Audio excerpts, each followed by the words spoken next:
So good evening, everyone. Thank you for joining us tonight. My name is Katie Zontak, and I'm the Cultural Arts Director at the JCC in Buffalo, which presents this monthly Jewish poetry reading series. Tonight's event is the second program in our series. And before we get started, I just want to thank Baruch November and Phil Turman for all the hard work that they've done in really searching out these wonderful poets that we have participating in the series and coordinating, and they've really, done the brunt of putting this all together. And the JCC feels very privileged to be able to host this monthly. And they will also act as our hosts this evening. So once I'm done with my few instructions, I'll be turning it over to them for the night. We have 3 readers, poets tonight. They'll each be reading for about 20 minutes, and then we'll conclude our program with a Q&A. But I do want to encourage you to feel free to send questions through the chat throughout the program, so that if something pops in your mind and you think it'll be good to ask one or all of the poets, you can send it at any time, as well as comments and feedback that you want to share with anybody about what you're hearing. I just ask that while they're reading, you guys all stay muted, and I can kind of help to do that. And I think that that's all I have to say. Our next series, I'll remind you at the end again, but in case you want to jot it down, is March 9th, and we'll have 3 more wonderful poets joining us. You do have to re-register. Unfortunately, I had to set it up so that it's a different Zoom link each time. So please go back to the JCC website and re-register. We'd love to have you join us for all of these readings. So I'm going to turn it over to Baruch and Phil, and everyone really sit back and enjoy these wonderful poets. Thank you. Baruch, who's talking first, me or you? You did. I will. I thought you would give an overview. Oh no, I'm not. I'm not an overviewer. You're not giving that overview.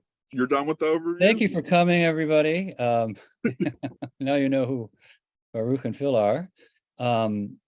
As Katie said, this is the second reading in our series this year. We had a wonderful series last year, and there's just a plethora of wonderful poets and Jewish poets, and we just have an embarrassment of riches, and we have such wonderful poets tonight. And so thanks for joining us.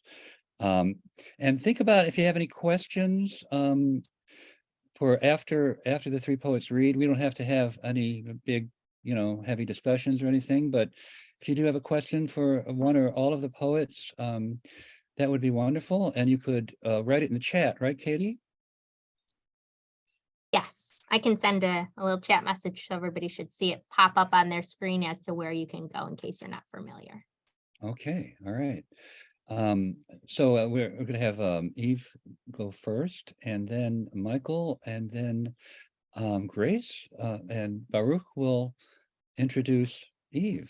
So we'll just pass the baton on to that handsome man with the hat and the plant behind him. All right, thank you. I'll accept the compliment. All right. It is not only because she is coming to us live from the UK that we should consider ourselves in great luck to have the magnificent poet Eve Grubin read for us tonight. Eve is also one of the few religiously orthodox female poets to have accomplished so much and to have been so lauded for her work. The poet Yosef Komanyaka declared her poetry to have lyrical clarity that surprises and penetrates. Stanley Moss noted of Eve's work, "There are mysterious, suspicious fires around words, lines, poems themselves." Jane Hirschfield said, "Eve Grubin's poems are works of body and soul, and that Eve pries open language to reveal its pure muscular core." Eve won the Steve Cowett Poetry Prize, judged by Dorian Law, for her poem Snakes and Ladders. Eve Grubin is now a lecturer at NYU in London, and a tutor at the poetry school.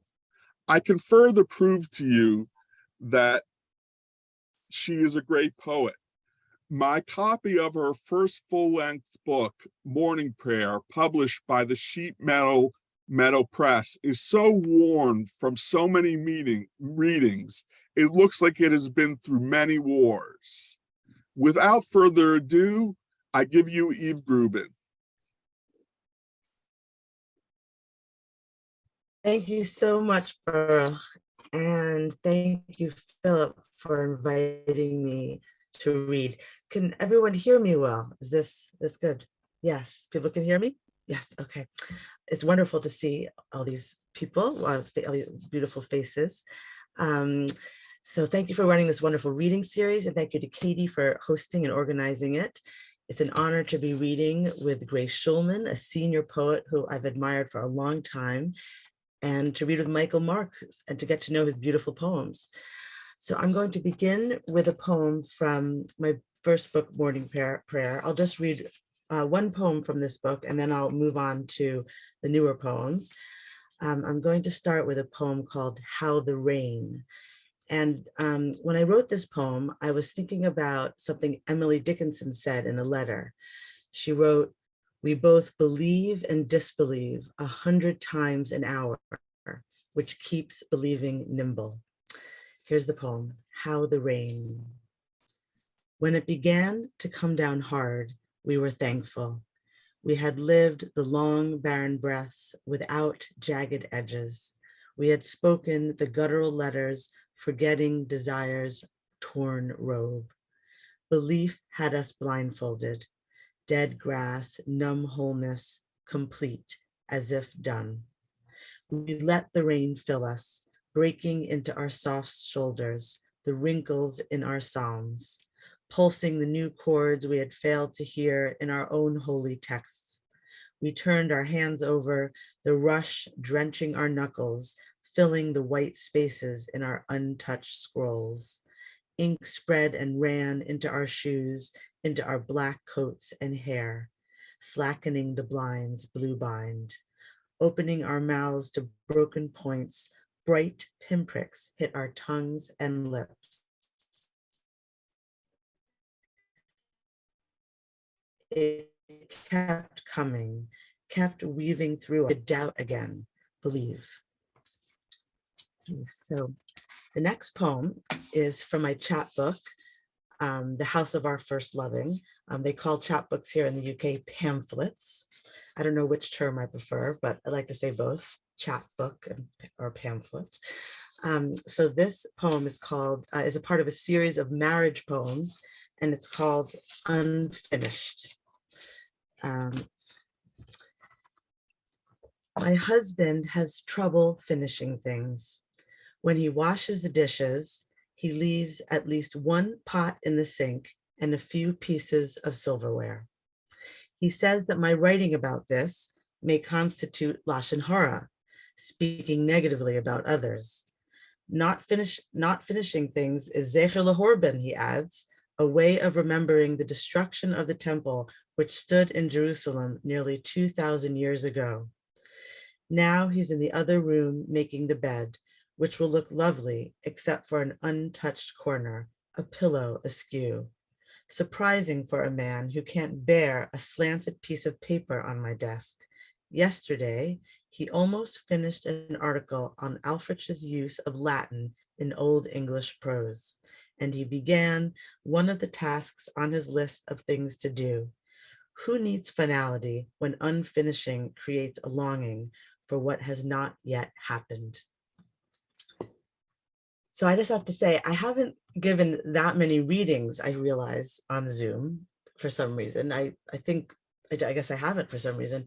And I'm feeling it's very unusual to give a reading where you don't hear any sound from the audience.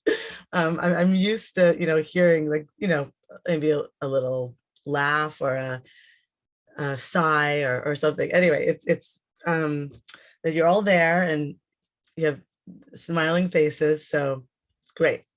Okay, the next poem.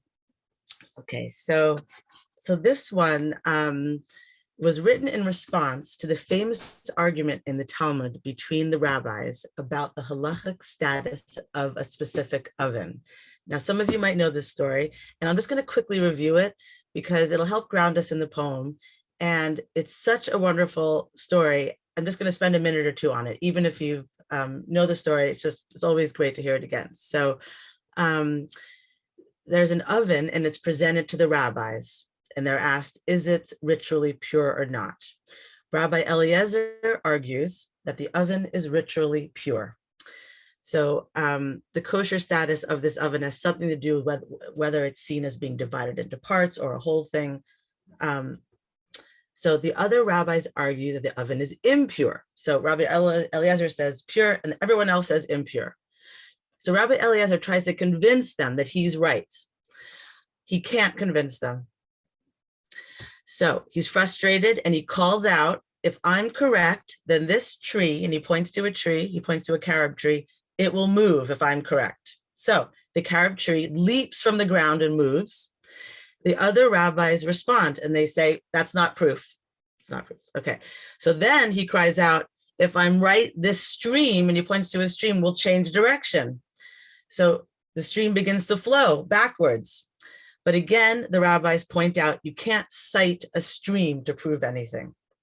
So he cries out again, the walls of this study hall will prove that the law is in accordance with my opinion. So he points to the walls, and actually the walls of the study hall, they begin to fall. One of the rabbis scolds the walls for interfering in this debate. So out of respect, the walls stop falling. But also out of respect for Rabbi Eliezer, they don't return to the original place. They kind of stay kind of crooked or leaning into the room. So finally, in absolute frustration, Rabbi Eliezer finally cries out, if the halacha is in accordance with my opinion, heaven will prove it. And from heaven, a voice is heard saying, why are you not listening to Rabbi Eliezer? He is correct. So one of the rabbis responds, this is what he says in response to this, one of the other rabbis, the Torah is not in heaven. And this is actually a quote from the Torah. So that actual quote from the Torah ends with, the word is very near to you. It is in your mouth and in your heart for you to observe. So the Talmud asks later, how does God respond to this incident? And we're told that God smiled and said, my children have triumphed over me. So that's the story. And here's the poem, my poem. It's called The Great Oven Debate. Imagine an oven constructed from layers of clay, sand placed between each layer. Is the oven a whole vessel? Rabbi Eliezer says, broken shards. The heavenly voice declares he is right. He is wrong, say the sages, and the Torah is not in heaven. How can Rabbi Eliezer be wrong and right? Darling, when we argue, perhaps I am right and wrong. I don't want to hold too tight to one truth. I want to hold all of the truths in our arms at once. A positive commandment, bless after eating food, only if satiated. Satiate me with our combined truths. Let the clay coils be broken and whole. Soften our truths with sand. In the night's blackest center, rest against the contradictions swimming in our pillowcases and dream contrasting dreams. A single blessing together at dawn. The hour the moon stands in the sky with the sun.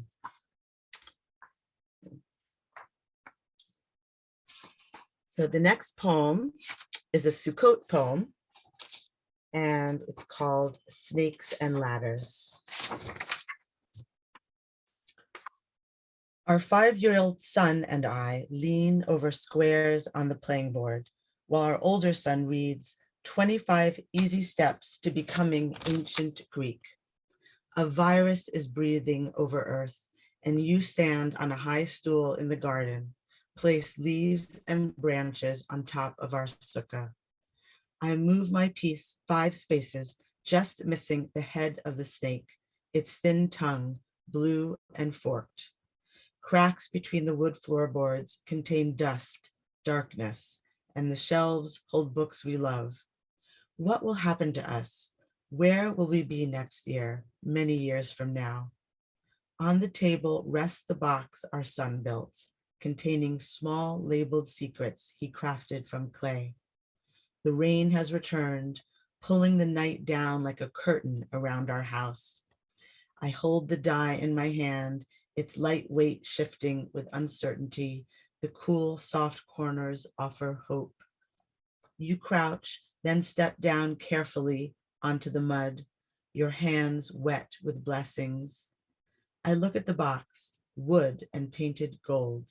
The molded clay angels sit on the lid, stretch their clumsy wings towards each other. Chopsticks glued to each side serves as poles for the faithful to grasp and lift. Okay. Next poem. I'm just thinking about time. I didn't really pay attention to what time I started. So, okay, well, Baruch or someone will just tell me. I mean, I think it'll be okay. I think it'll be okay. I have not many more poems. Bone of my bone. Do you remember? You stood in the kitchen doorway. I said the words. You blushed, looked relieved, closed your eyes. Remember? You wanted to go down on your knees on the red carpet. In the boat in the middle of my city, you asked me. You asked without thinking about how our first child would wake every 3 hours each night for 2 years, and how each time we went in to hold him. You asked without thinking about how our next baby would be born early, very early. You asked the question. You did not dwell on the disputes we would have about that book or that movie, which weren't about a book or a movie. We were floating, choosing the birth room, choosing you, whispering into your prayer book, the midwives holding my shoulders. Do you remember remembering what would happen? We were floating, you rowed, the soft grain of the wooden oars in your hands. Okay. This is the last marriage poem I'm going to read, and it's the shortest poem I've ever written. It's just one line. The poem is called Question. Why do you need to tell your husband to take off his coat?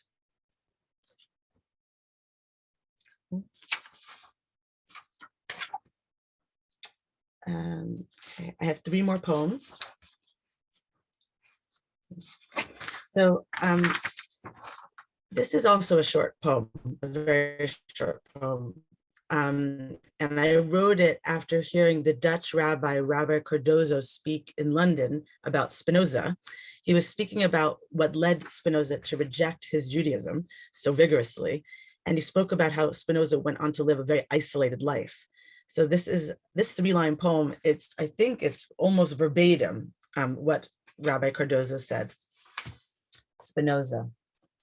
How could he understand Judaism when he never stepped on his grandchild's toy in the middle of the night?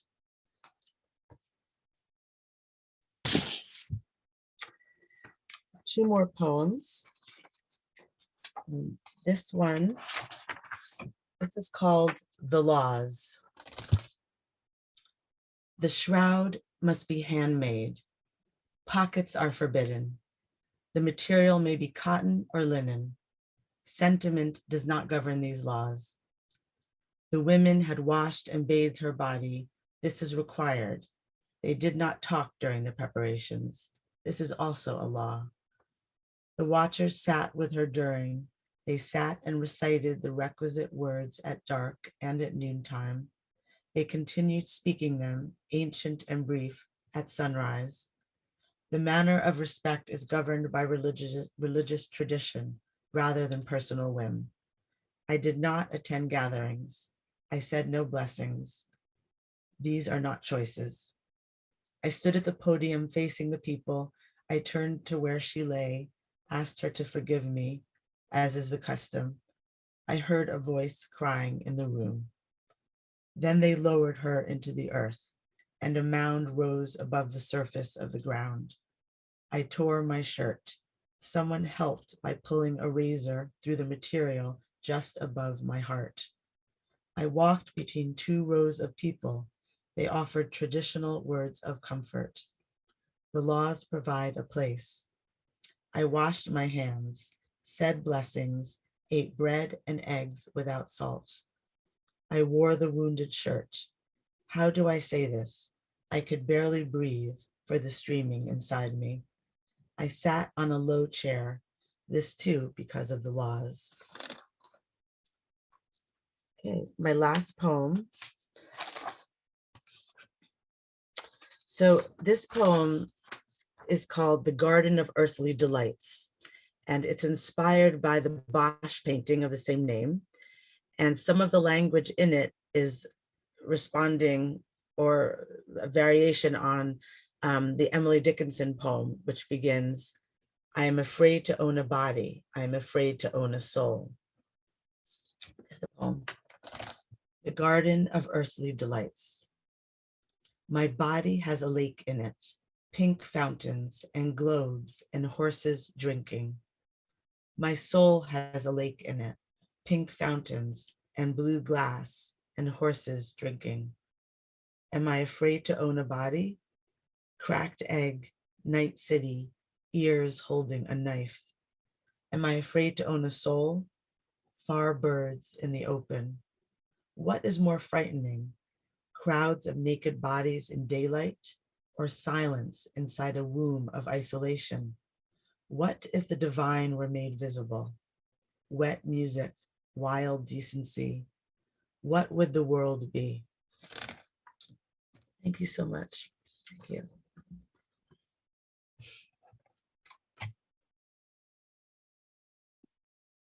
Thank you, Eve. Geez, this is what clapping sounds like.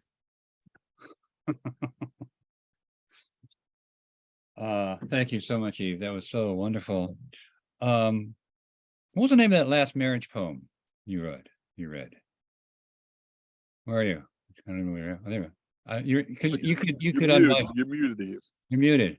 The last one, the short one, or? Yeah, the one where yeah, about the baby. Oh, bone of my bone, bone of my bone. Oh, they're all good, but that really hit me. And in the morning, the poem about the washing the body and morning poem. What was that called? That's called The Laws. Wow, fantastic. Thank you. Wonderful. Thank you.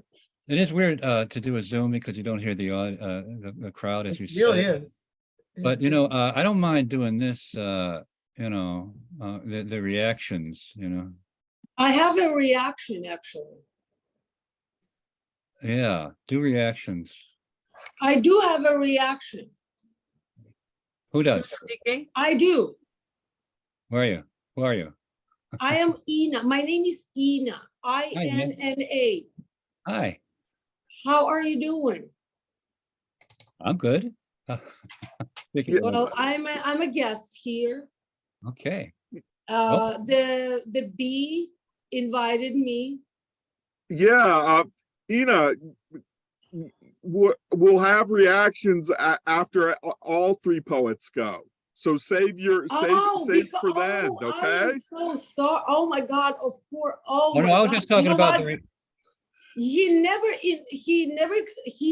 kind of like guided me through the process, but he never told me that I have to hold back through the whole process because you were so inviting to give a comment, and I loved her last poem. It has so much related to me and everything. I was like, this is it. And she was saying it, and I was interpreting her abbreviature or whatever it's called into my own, like how it related to me. And it was like, that was amazing. The last one is my favorite. Thank you so All much. right. I'm so sorry. I didn't mean to interrupt. No, it's okay. Not at Come up all. we want to hear more from you at the end when everyone's done. I was talking about the reaction little symbols we have at the bottom, but you know, with the thumbs up and But yeah, I loved hearing that too. So thank you so much, Eve. That was just phenomenal. Yeah. So Michael Mark, are you still here? There I'm you here. are. Michael Mark is next. Yeah, he's on deck circle. The author of one of my favorite titles he had me at the title. Visiting her in Queens is more enlightening than a month in a monastery in Tibet. And reading the title and looking at the cover of the book, which I wish we could. Do you have the cover of the book right there? Could you show it? You see? Could you all see the cover there? Wow. Isn't it nice? You see that nice elderly woman? That's Mom. Yes, Mom. What's her mom's name? Estelle. Estelle. All right. Mhm. It won the 2020 Rattle Chapbook Prize. His poems have appeared in Copper Nickel, the New York Times, Pleiades, Plowshares, Poetry Northwest, The Sun, wonderful journals, and more. He has 2 books of stories called Toba and At the Hands of a Thief. Toba, did I pronounce that? Yeah. So Michael Mark's poetry had me, as I said, at the title of the chapbook, and I'm going to say it again. Visiting her in Queens is more enlightening than a than a monastery, in Tibet, because I just love it. And the words superimposed over an elderly woman sipping tea or coffee, Mhm. what I assumed to be a kitchen table. Immediately, I thought, yes, that's absolutely right.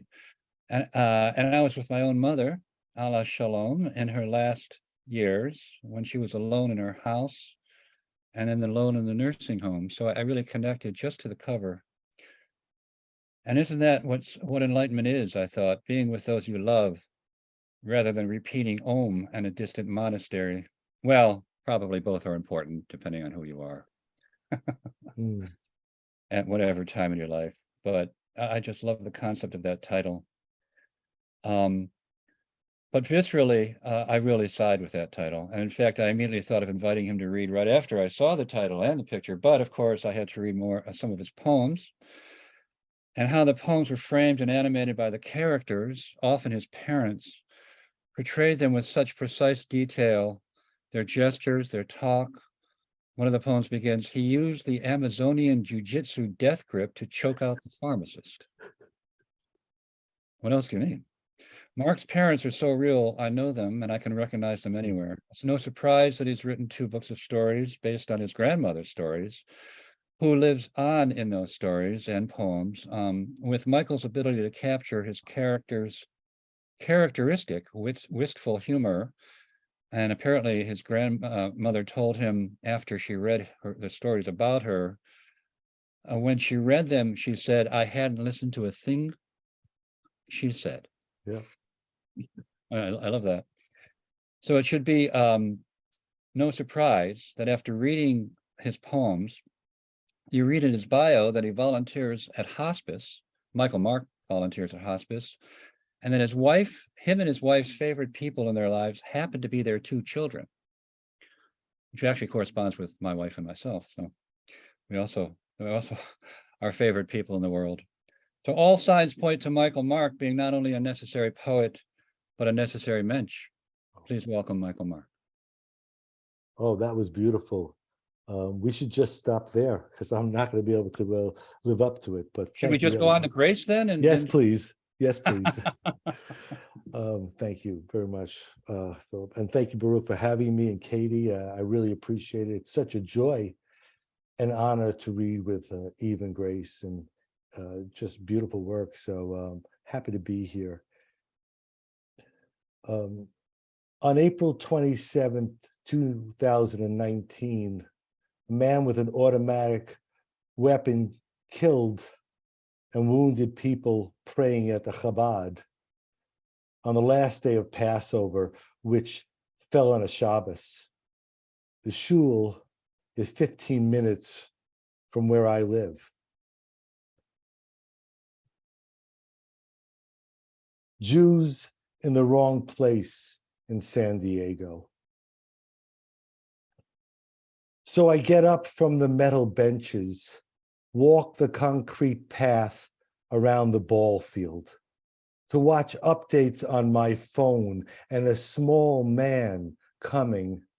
He has a big potato nose and those thick glasses, and I do what walkers do, step a half step over, make room, and smile.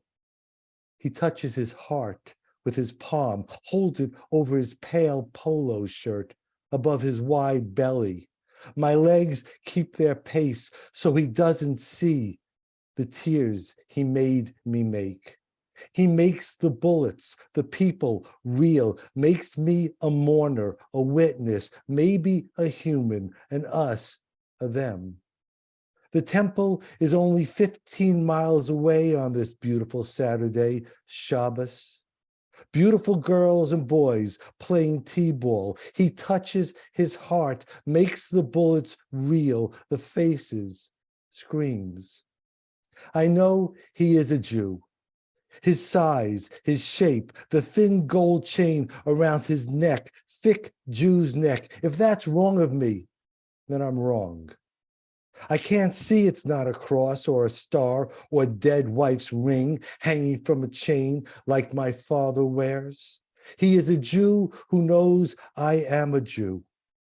The next time we meet up on the path, I don't know if I should, I want to. Touch my heart back. I know I need him to. He does it again, slow pats, like slow heartbeats. What if it has nothing to do with the shooting? The murdered woman, the 3 injured so far reported, the automatic weapon, our history. It's just his way of saying, showing me, this is my heart. It's right here under my chest. Maybe he does that to every person. That's how he says good morning every morning, hello at the grocery store, at the dentist. He walks so slow. Maybe he is sick. Maybe his feet hurt. Maybe he is tired. Maybe it's the mourner's walk. Maybe he is walking with the dead. He's dead, maybe. He is a Jew. I don't want him to leave the park. I turn as he passes, his loose pants, slump, still going. The 3rd time we meet, I see his hands don't have a ring. I want to see him pat his heart, but he doesn't. He gives a thumbs up, his fist wrapped around his tissue, and I know what he means. I'm sure. We're still here. We are at the ball field, at the middle school, the wrong place on Shabbos. We're such Jews. We're still here.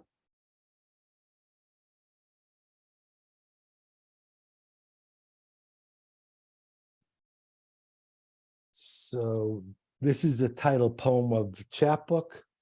And when it was accepted by the Sun, Phil, Cy Safransky, the publisher, editor, wrote to me, it's a joy to accept a poem with a title longer than God's necktie, which I thought was the greatest acceptance ever. Visiting her in Queens is more enlightening than a month in a monastery in Tibet. For the 4th time, my mother asks, how many children do you have? I'm beginning to believe my answer to Mom is wrong. Maybe the lesson is they are not mine, not owned by me. And she is teaching me about my relationship with her. I wash her dish, my dish, and hers. She washes them again. I ask why. She asks why I care. Before bed, she unlocks and opens the front door. While she sleeps, I close and lock it. She gets up, unlocks it. What I have, no one wants, she says. I nod, she nods. Are we agreeing? My shrunken guru says she was up all night preparing a salad for my breakfast. She serves me an onion. I want her to make French toast for me like she used to. I want to tell her about my pain, and I want her to make it go away. I want the present to be as good as the past she does not remember. I toast white bread for her, butter it, cut it in half. I eat a piece of onion. She asked me why I'm crying. So tonight you're going to meet my family, some of them, and if we were back in Queens so many years ago and at my mother's kitchen and the dining room table, we'd all have big chunks of fresh fruit, honeydew and watermelon with toothpicks in it and those frilly hats on the top. But this will have to do. This is about me and my dad. Dandelions. He sits me down at the kitchen table. His pressman arm, shoves aside the mail, the papers he works on. He lifts the pencil stub to his face. This is a pencil. His unshaven face, his yellow t-shirt, his breath like the bathroom after his shower. This is a pencil. When he was 12, his father, after 18 hours driving a cab, lay down on the couch. This can only be a pencil. It will only be a pencil. The police lifted the body out of the Bronx apartment. I am a butterfly of a boy, an out the window starer, soft enough to scare him to death. You need to know what is and what isn't, or you won't survive this world, Dandelion. He calls me Dandelion. A spear, I say, a ship's mast. He slams his hand down. Say what it is. A kite string holder, a helicopter propeller, a rocket. He presses the pencil against my mouth. A dandelion. I blow. All the pieces of us everywhere.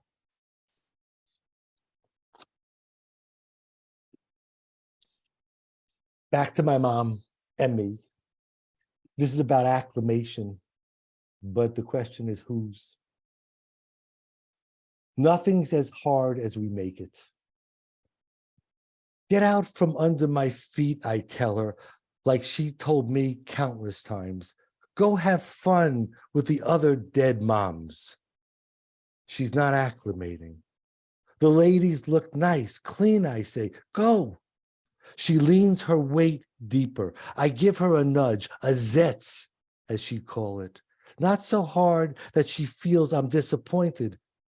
Make me proud, I say. Show the afterworld who my mother is. She spits. Who made me an expert in the afterworld? I open a bag of fresh apples I thought of all morning. How she picked them from the grocer's for me, turned each slow, inspected every curve, shading, dimples for soft spots. Then all afternoon, I remembered how she washed and dried, then shined them with her breath. Cut crisp slices. Take a piece, Mom. Share. This is Stella. This is Alice and Tess.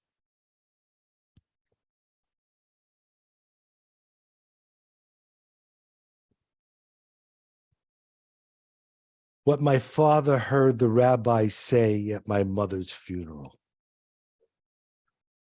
And the Lord looked down upon this man and judged henceforth the grocer will cut one steak.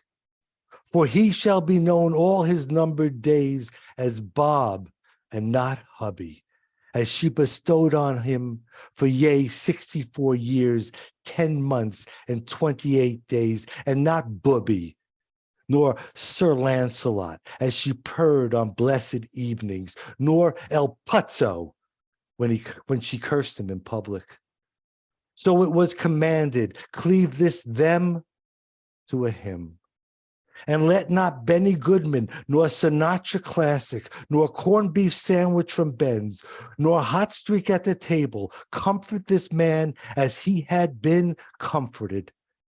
As leaves fall from winter trees, so shall her name day by day dwindle until forever vanished from the mail.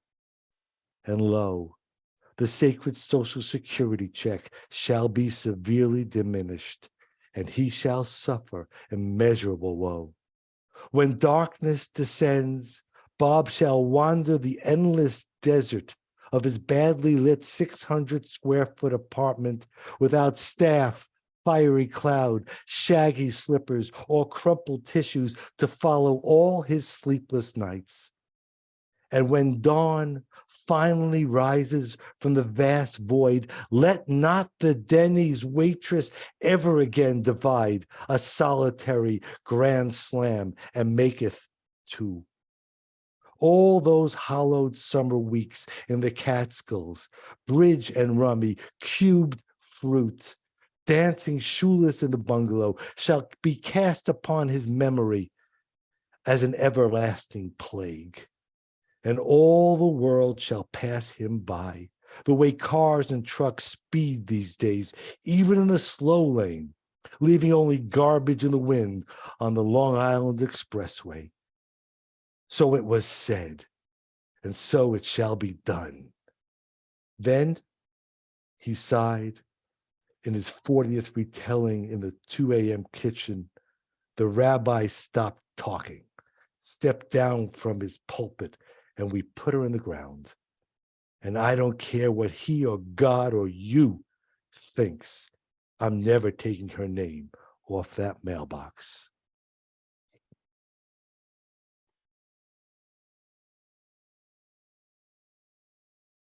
Few more. This is a little different, although it deals with impermanence. A daily practice. After I write temporary on each sticky note and press them onto socks, silverware, bills, my hair, I put one on each maple tree in the yard and notice I don't think of them as eternal as much. All it takes is a single written word on red, yellow, green tags to remind me the car isn't mine, the house isn't mine, snow, money, flowers, do that just being themselves, but I stick one on fear and another on hate, pushing with all my weight so they stay. Dogs are born with the knowledge, so no need. But old people, even shrinking in hospice beds, yes, somehow they transform temporary into still here. Babies are so hard I almost can't.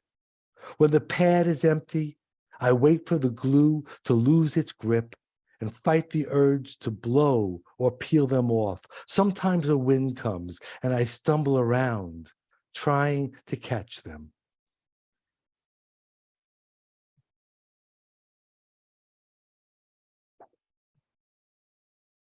Celebrating his 92nd birthday the year his wife died. He goes to Ben's Deli because the waitress doesn't ask how he is. He takes most of the corned beef from the sandwich, piles it on the edge of the plate, makes a thinner one with enough left for 2 nice ones at home.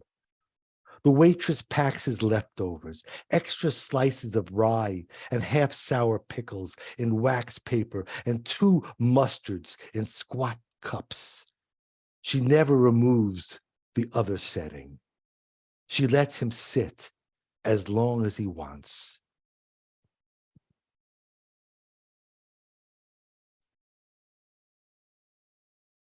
This one could easily have been titled My Yiddish Mama, but it was published with the name title She Was Right.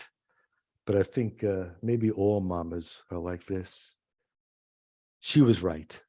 I do get run over by trucks every time I cross the street. I do slice a finger off whenever I use a knife. Every day I put my eye out with my toothbrush and pencils. I turn the stove on and burn the house down. Children in China starve when I leave one pea over. I go blind when I read without every light on. I'm always falling on the scissors and cutting my heart out and breaking my arms and legs when I climb the stepladder and my neck when I climb trees. Also, when I don't hold on to banisters with both hands. I contract cholera, leprosy, syphilis, impetigo, hepatitis, tuberculosis, scoliosis, anthrax from not washing with enough soap. I'm an alcoholic and drug addict. I get mugged and shot, kidnapped and drowned, catch pneumonia, choke. I'm penniless and homeless. My face is frozen like this. And she witnesses it all, every minute, every day, with the eyes and back of her head. I feel so bad for her. And here's my last one. Thanks so much for all your gentle listening. Right, Eve? We can't hear, but I feel you. So thank you for your patience. If I say the butterfly is beautiful, Dad. If I say the butterfly is beautiful, Dad, he'll say it's a bug. If I say it likes him, he'll say, who needs friends? If I say once it was a caterpillar, he'll say, next it will be dead. If I say it's a symbol of change, he'll inch his butt to the bench's edge, rock back and forth, like the physical therapist taught him, to get momentum, to stand safely.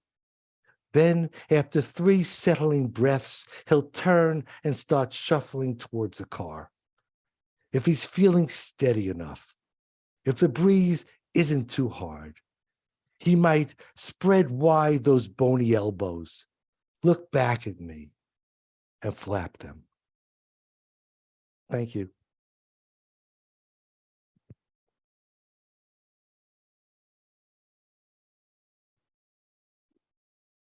Wow. Boy, are we having a good time yet? We Jewish poets, we just love to be sad, don't we?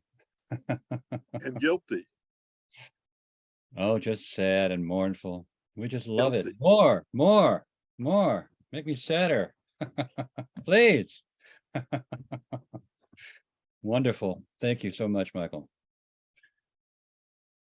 Wow, we got a few hard acts to follow, don't we, Grace?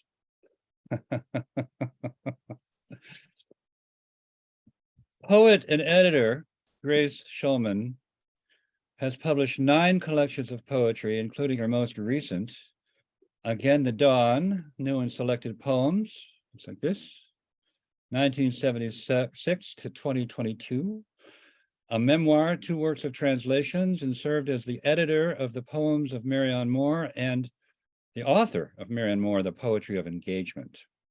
Among her countless awards, Grace holds the Frost Medal for Distinguished Lifetime Achievement in American Poetry.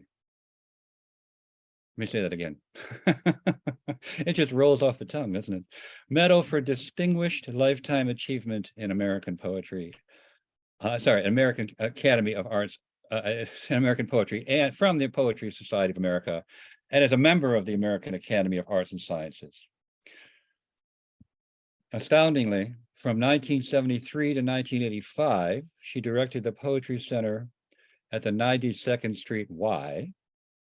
And from 1972 to 2006, she served as the poetry editor of that amazing mag journal, The Nation.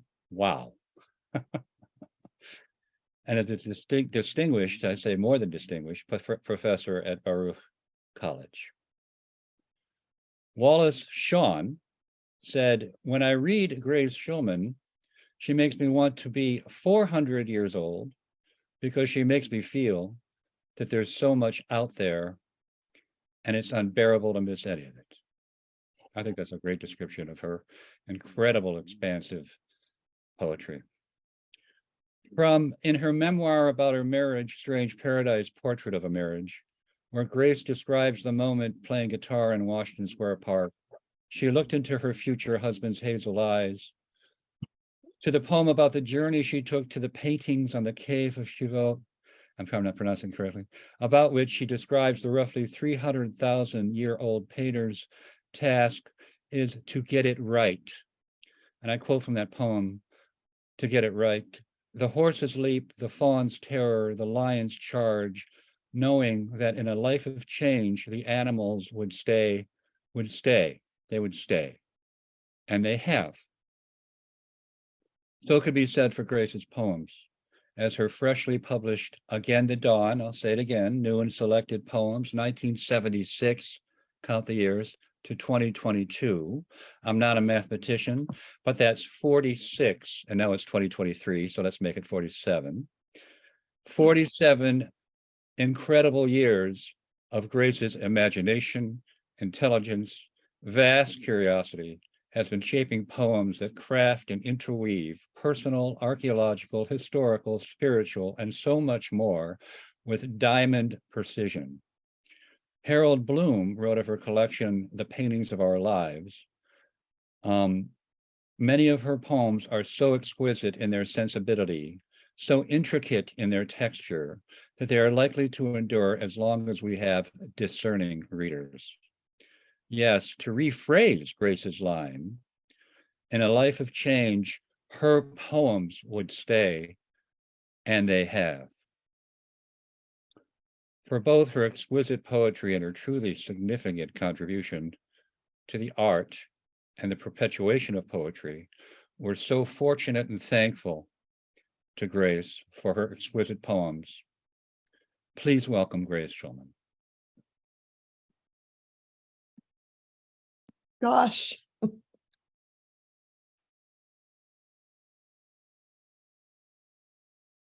Can you hear me? Yes?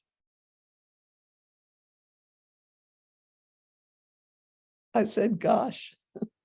Thank you. Thank you for that beautiful introduction. And thank you for inviting me to read to you, Philip and Baruch and Katie. And thank you to my Jewish heritage, which is with me and with my poems, whether or not they are addressed to Jewish themes. The culture, the history, the spirit, I feel very much there. I'm going to read, thank you for mentioning my book, Again the Dawn, New and Selected Poems. It just came out. And I would like to read from the new poems in that book, or to start reading from them. And this first one in the book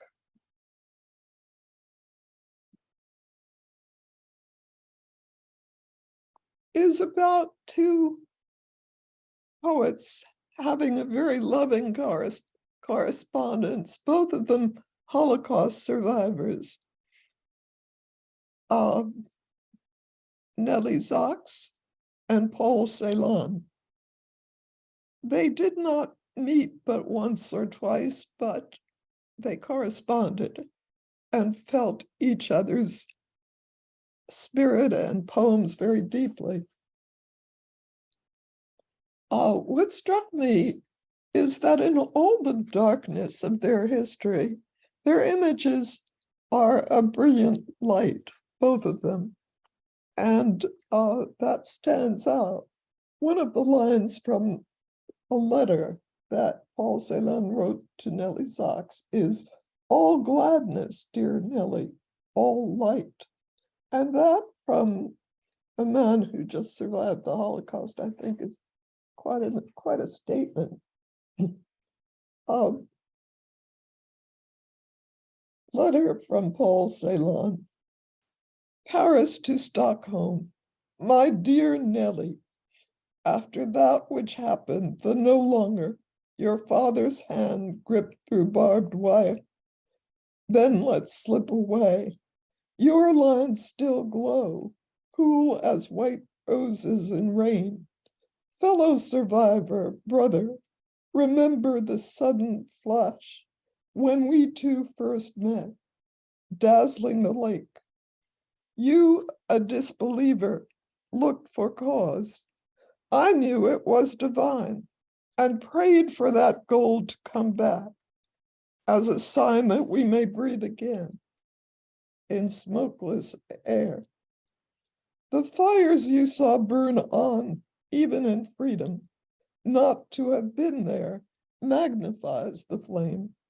For you, though, all that remains of horror is language washed of horror. In your lines, white stones, frost, doves, ice light, snow light, the light bringers, star that listens to light.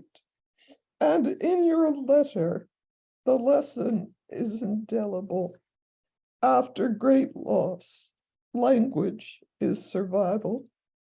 The fizz of dark waves that crash white against dull rocks, the secret source of light, the sun through fog, are not unjoyful days.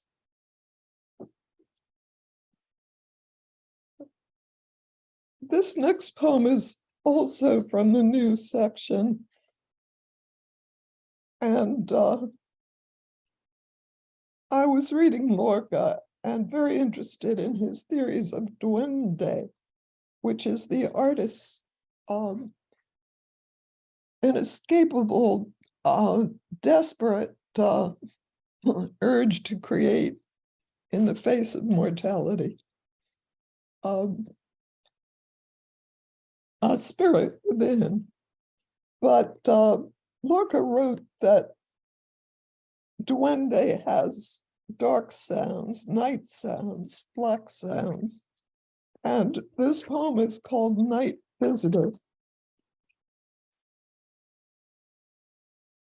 I've had more soothing callers at my window. The muse brushes by like a dangling scarf. The helium balloon for my neighbor's nuptials tied to the guardrail wafts over my way. Not him.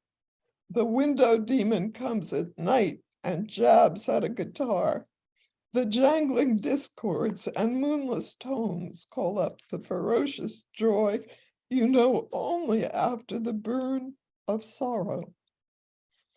He strums the undersides of leaves, roses the color of blood, silence in the sea's roar. Hearing those wails, ears that had been dulled quickened to danger. Mystery. The quieter muse blows elegies on a muted trumpet. Swift angels bless the dead and fly away. But he lands often, toe heel, and I tremble. I tremble all the more when he isn't there.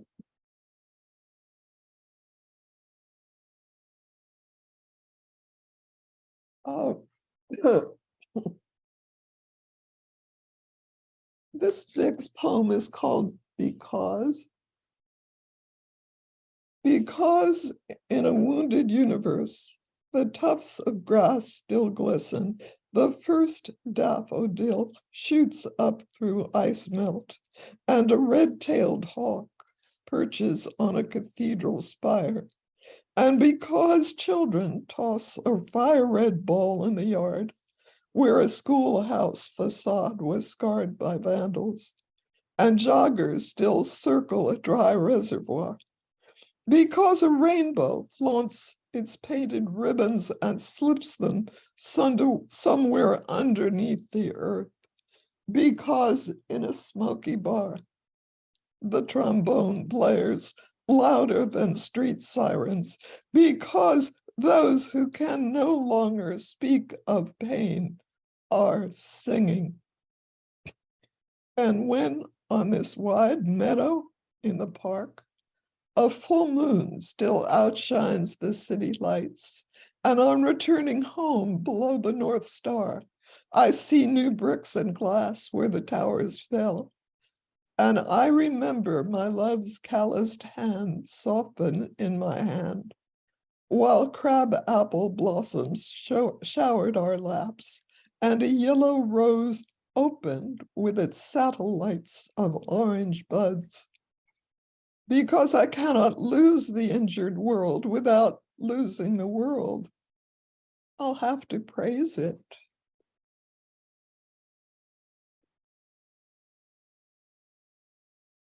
This next poem is called Image Worship.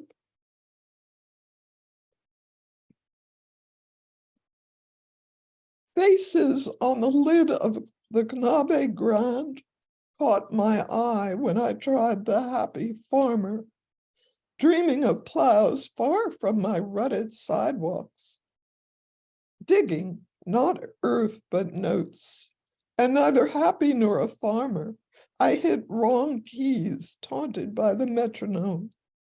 As a distraction, I stared at smiles in silver frames, war dead. I never knew them, heavy-fingered, longing for their lightness.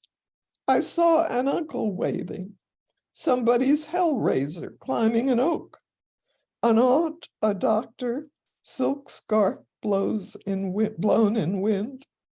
Suddenly my face appeared among the faces soon to hide or to be interred. The woman's deep-set eyes in the black-white photograph, mine in the framed glass, merged until the wind lifting her scarf blew through me. Now, when I stirred to brighter images, a yellow coat, a fawn's sleek arabesque, I think of photographs and of Aeneas, who in a strange city, stunned by a shrine with pictures of his own city's destruction, broken statues, fires, the dead, cried out, sunt lacrimae rerum, there are tears in things. I'd like to read this poem for you. I took to revising Genesis, which is, I'll say that I was writing poems in the voices of biblical characters, usually because I couldn't understand things in the way the Bible was written. For example, we never hear the voice of God directly in Genesis. He doesn't speak to us. We hear he said by an unnamed narrator. So I decided to do something about that and have God speaking to us.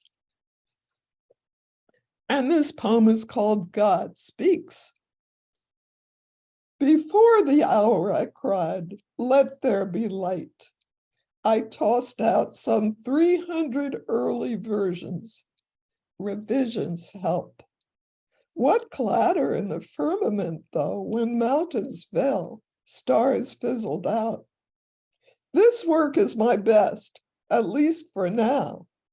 I called, I named each thing, and it was so. I cannot tell you how, from heaven to seas to people, all sprang up wanting to be. The methods I advise are more precise. Noah's Ark, for instance, gopher wood, 3 stories high, side entrance and a window. Here, when I said the waters, oceans rose. Worlds are never finished, only abandoned.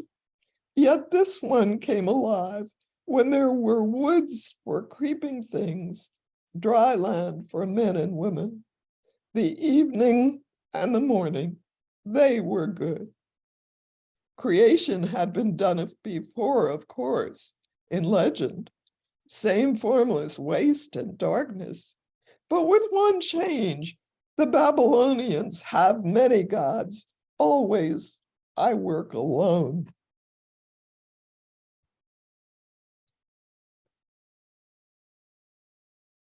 My father's watches, antiques, they tick for weeks after winding. When wound, they wound me into wondering how those faint bells can toot up when I pass, and faces stare wide-eyed, silver moons tooled with angels, hunters and satyrs. Don't steal my time, he didn't say, his look rebuking only himself. He seldom rested, but for the hours he polished his congregation of watches, hearing the beat, gazing at fixed stars. They kept his days whole in a blur of motion, even on Sundays at home, when he brought us smoked fish, inhaled it like perfume, and arranged a palette of red-white slices on a platter, then combed files of letters from his parents in Poland, hoping they were still alive. Once, when seconds spun, he listened to a poem that had come to me slowly. He glanced at his pocket moon, and when he turned away, I could see that no words could mute the drone of planes in his head. Watches, give me time to write lines my father might hear over bombs and gunfire. I'm going to read one more poem for you, and this is called Havdalah, which is, some of you know this, the name for the Sabbath, the separation of the sacred from the secular. Havdalah, braided candle, a rainbow of colored wax, twists upward in this sea house. I remember Saturdays when 3 stars dotted the sky, candlelight ended Sabbath, red, blue, yellow, casting black silhouettes on plaster walls. Clutching wine in a silver cup, my father led us in a chant to praise division of holy day from weekday, light from shadow. Sundays, my father braided my taffy hair into one rope over my midi collar while singing in a half-forgotten Polish. And now I look at waves and see the basket weavers of the Montauk people who lived here. Women plaiting swamp grass and flat reeds, farmers binding wheat, the carter and the twiner, hand over hand, all workers looking down at wheat or loom or tree bark in the same way. Tonight, at Sabbath's end, in this seaside town far from my first home, new faces glow in the 3-color fire of a braided candle, all of them guests like me. And the flame tells me that Havdalah, meaning separation, divides only to join. Candle, you light my hands in altering jade and sapphire, and braid colors together, silk thread woven into the billowing fire-red tunic in Castagno's portrait of a Florentine. Yellow for the luminous medallion of a muslin prayer rug, the gold thread in a carpet hung to warm a castle's walls, the silver in a chapel's blue-green tapestry, and here, footprints in sand, where fishermen in wine red shirts, braid ropes tight as your coils. Thank you.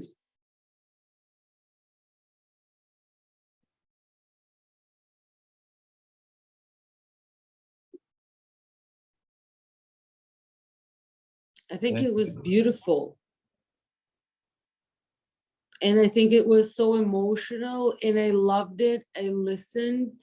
And I felt like you was telling your story through the poems.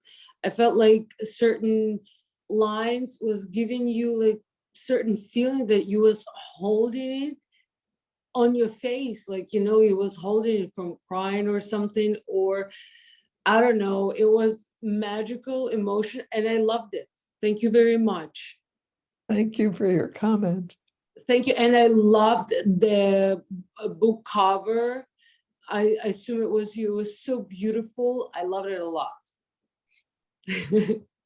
Thank you. You was very beautiful. Thank you. Thank you very Thanks. much. Thanks, Ina. We Oh, have another question from Dick Westheimer. Grace, do you have more of your God speaking in the new collection? Are there more poems like that? Yes, yes, yes. There's a poem called "Let There Be Translators." When I wondered whether I wonder about these things. I wondered why God confused our languages by wrecking the Tower of Babel. And then it came to me, he did that to say, let there be translators. He confused the languages utterly so that let there be translators. So anyway, that's a God poem. And yes, there are several others. I was wondering about what God would really say if he spoke, and I guess it took some chutzpah to write in his voice, but that's what I found myself doing. Might there be Okay. more? Might there be more, Grace? Pardon? Might there be more of those God speaking poems? Might he speak again? Do you want to hear another? May I read another? Yes, Really? absolutely. Uh, Yeah, I'm in charge here. Absolutely. okay. Well, I'll read one that I just We have the power. let there be translators. There you When go. God confused our languages, he uttered in sapphire tones, let there be translators. And there were conjurers and necromancers and alchemists, but they did not suffice. They turned trees into emeralds, pools to seas. God spoke again. Let there be carpenters who fasten edges, caulk the seams, splice timbers. They were good. God said, blessed is the builder who leaves his tower, turns from bricks and mortar to marble at the flame, the smith who fumbles for prongs, wheels andirons, and prods live coals, who stokes the hearth and welds two irons as one.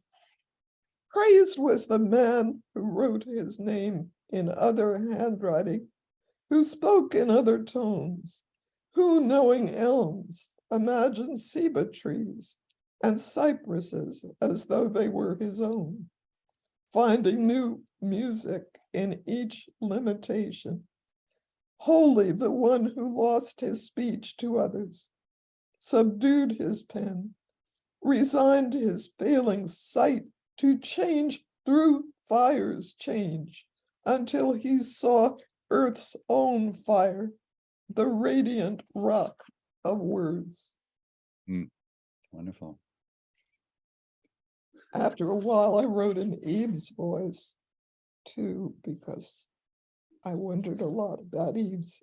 Adam named the animals, but Eve did something better. She unnamed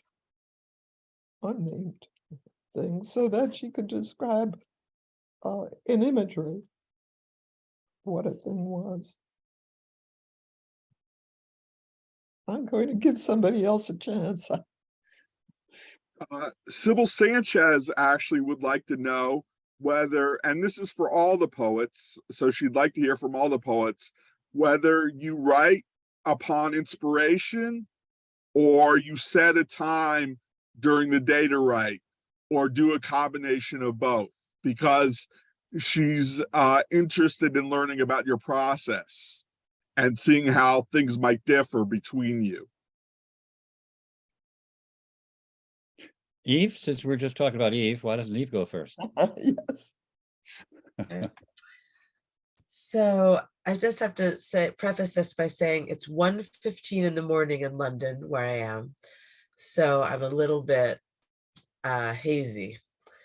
Um, so I've gone in phases with my process. I mean, I think before I had a family, I was a bit more structured. And I think I even had a day that I was able to focus on writing, and then the other days working and very busy and writing when I could. So that was kind of how I used to do it. Now what I find is I'm always working on poems. Like I'll have like a manuscript or a group of poems, and I often will begin when I have a moment to sit down to write by looking at the poems I've written already and kind of editing and working on those first. And then I might start reading something. And then so often reading can turn into maybe writing a new poem. But I think that that's something that happens. Someone else want to, Michael, do you want to talk about your process? Yeah, it's a factory here. It doesn't stop. It's 24 hours. So if I'm eating, I'm writing, I'm watching for something, I'm listening for something, I'm receiving, without great specificity, but just general acute awareness. And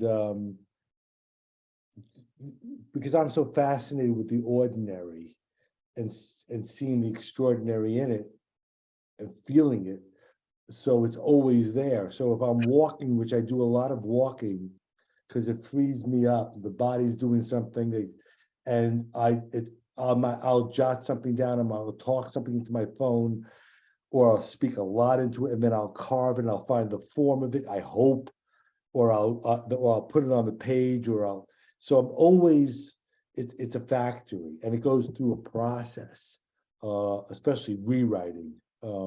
Spend a tremendous amount of time on the rewriting, which is really writing, because it's all new things are surfacing all the time. So yeah, it's a factory here.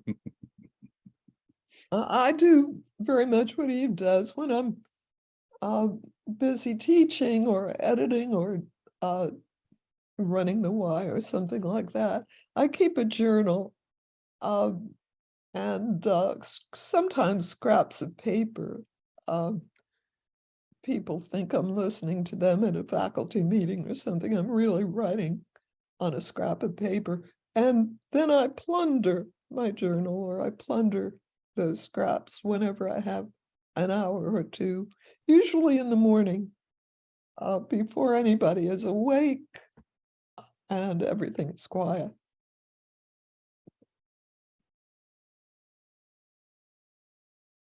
All right. I think Phil, did you want to ask a question, or do we have time for anything more? Does anybody want to ask a question or have a comment or make a statement or? I think you had a good question, Phil. I liked your question that you had prepared. I like that question anymore. You don't like it anymore. Well, I just remember what Grace, I'm going to reveal that Grace asked me, if you don't mind. Yes. Should I stick to Jewish poems or not? Kind of. And I just want to ask the poets, to what extent, because this is billed as a Jewish poetry reading, to what extent you're conscious of that when you decide what poems you read? So I don't think, there you go. Well, since I asked, I stole Grace's question. I realized that I thought about my work, and I have written poems on Jewish or biblical or Judaic or themes, but there's a lot more in life. Of course, I've had a Western education, as most of you have,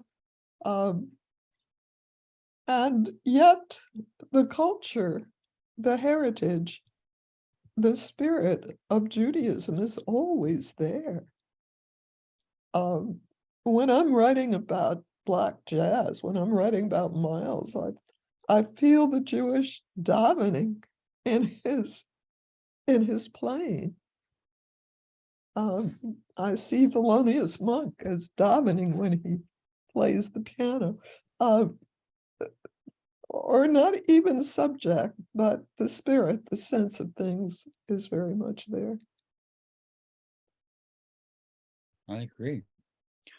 There's a sense of what is it about about being Jewish in any form that seems to be connected to poetry so deeply? And is it because it's so old and there's so much there, and there's such a cultural from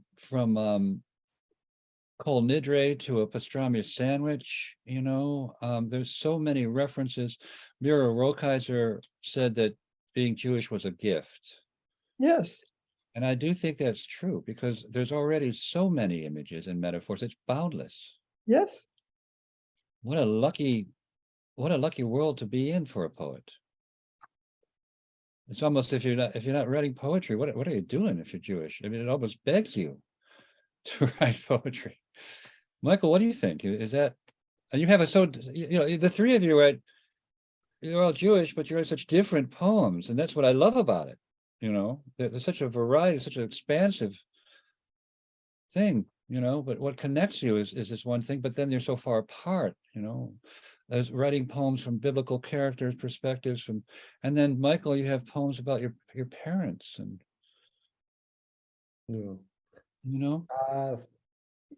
well, as far as the original question about reading the poems, how do I choose that as Jewish poems or poems that deal with that subject? I don't think about that. Today, of course, I did, because of the environment. I wanted you wanted to make a connection on some level.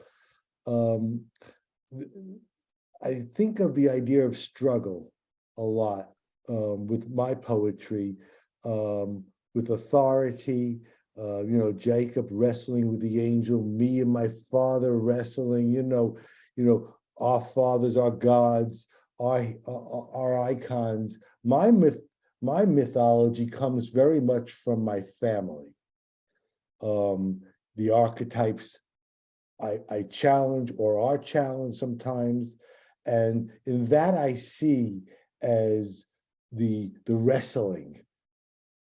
And that's where I think the Jewishness would most be apparent in my work. Well, of course, Israel means wrestling with God. Yeah. Jacob wrestling with the angel. That's exactly what it means. So that's Yeah. at the essence of. You have this Orthodox thing. There's an interestingly different, in some ways, perspective. Do you find yourself? Do you have any sense of the relationship between that and your poetry? Because one can see a struggle sometimes between sort of a more strict form of Judaism, which may or may not be true in your case, but maybe I'm assuming, and the kind of freedom that one feels as a poet, possibly. Is that a tough question at 1:30 in the morning? It is pretty intense for 1:30 in the morning. Don't feel like you have to answer. Let's see. I guess the only thing that comes to mind, I don't know if it really responds to your question, but just something about, well, first of all, just being immersed in Judaism. I don't know if this is about Orthodoxy, but being immersed in like text and learning and is very enriching and very connects to my writing in deep ways. So I don't, that doesn't really answer your question. So No, it kind of does, so that's one part. That's sort of the text oriented. We have Michael talking about family, and very much in the kitchen, in the house, the speech of his parents. Whereas, not that you don't have that or anything like that, but the text, often the text-based. Text-based. So And also rich, yeah, and also like the laws, like follow an interest in like the idea of like following laws of Judaism. I feel like that's enriched my writing in certain ways. I find it's somehow, I don't know, it's ground. It helps, I guess, if you have, I guess if you feel very free, as you said, as a poet in certain ways and creative, you also need to be grounded at the same time. Right. And something about thinking about the laws and bringing that thinking to the writing it's a good combination. It creates a nice a tension that I feel like works in poetry, to think about the laws and feel the creativity like alongside of them. And I like that because, when I think about writing, I think about breaking the laws. Yeah. I have I'm one question that I wanted to arguing with ask the you laws, guys. like here I am, I'm writing it, and say, wow, it's Saturday, I'm actually writing, that's work, I'm breaking a law, there's a poem. You know what I mean? Yeah. I had a question I wanted to ask you guys. Is there any Jewish writer out there or in the past, whether it be a fiction writer, a science fiction writer, a nonfiction writer, that you envy, that you wish you said, I wrote his or her works, that your name could be on that book? Because for me, like when I read something great, I envy it and it really motivates me to write. And I wonder if there's anything out there that in the past you've said, I wish that was for me. The J text of the Hebrew Bible. Oh, there you go. The book of J. Greatest writer, a woman, no less. According to Harold Bloom, right? And David Rosenberg, yeah. And David Rosenberg. That's right. I thought in 1925, an art critic in Paris, his name was Fritz Vanderpoel, asked the question, is there a Jewish style? And it's a question that got a lot of people thinking at the time, because Paris was filled with painters who came from, Soutine came from a shtetl. Sonia Delaunay was a Jew. Modigliani was a Jew. Some of the great painters of the 20s were Jews. Was there a Jewish style? Well, I think it goes back to Marx's idea of struggle, of wrestling, because they wrestled every day of their lives. They wrestled with their faith became art. And they were wrestling with their Jewish faith becoming secular, if you know what I mean, using their faith in secular ways. They wrestled with loss. All of them had lost family, homes in pogroms and so forth. And suddenly saw the sunlight in Paris and were so inspired. It's a very interesting question. In that case, I think there was more intensity because these painters had been Jewish. Wow, you say that about poets too, when you think of Mandelstam. You mentioned Celan. Yes, Celan. Celan is someone worthy of envy. Yeah. A very great poet. Did you want to say something? It looked like you wanted to say something, or am I wrong? No, there are many writers who Jewish writers that I mean, one of the ones that I really admire. I don't know if envy the thing is, but I wouldn't mind. Yeah, is Saul Bellow. I love how he takes the language of the academic and scoops up the street garbage and slams them together. That's just great. Yehuda Amichai is somebody I really like a lot. Yeah, me too. Yeah. Yeah, you just stole it from me there. Yeah, Yehuda. Sorry? Yeah, I agree. We Yehuda. concur. Yeah. So but there, I mean, we have a list. Yeah, big list. Just want to mention Gerald Stern. Oh, yeah. Oh, yes, of course. A huge loss to the poetry world. Yeah. And I admire so much the quality of his poems and just the depth and the wildness and just the freedom of the free associations and just brilliant and Kind of a Jewish Whitman. Yeah, so I much. could see it.